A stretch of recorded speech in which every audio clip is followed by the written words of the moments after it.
hello everyone আজি দুপৰীয়াৰ হাজতনো কি খাওঁ তাকে আপোনালোকক দেখাওঁ বুলি ভাবিছো এয়া আমি দুপৰীয়া হাজত আজি খাম চেংমৰা শাকৰ হৈতে বয়লাৰ মাংস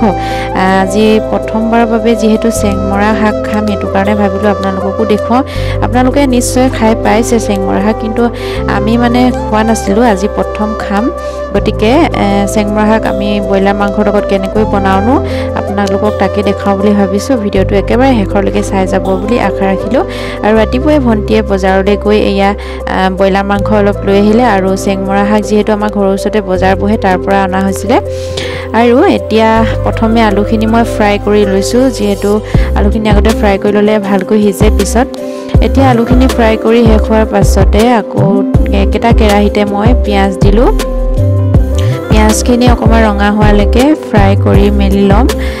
আৰু মই এতিয়া পিয়াজৰ লগতে আদা ৰসুন আৰু বিলাহী এটা একেলগতে পেষ্ট এটা বনাই লৈছিলো তো সেইখিনিও তেলতে দি মেলি ললো লাহেকৈ মছলা অলপ দিলো মিট মছলা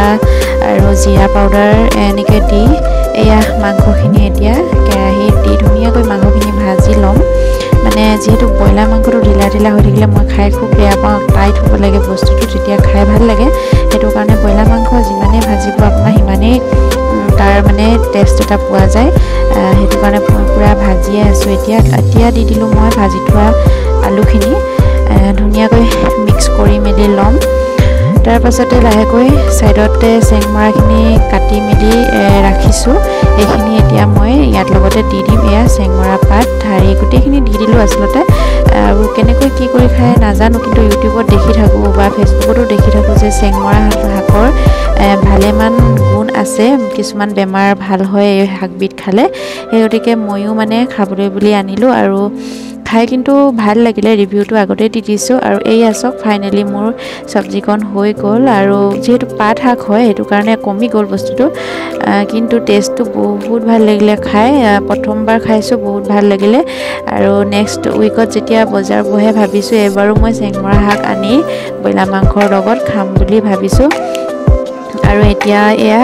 একেবাৰে সিম্পল কৈ এহাজ কি দুপৰীয়া থালিখন একেবাৰে সিম্পল কে আৰু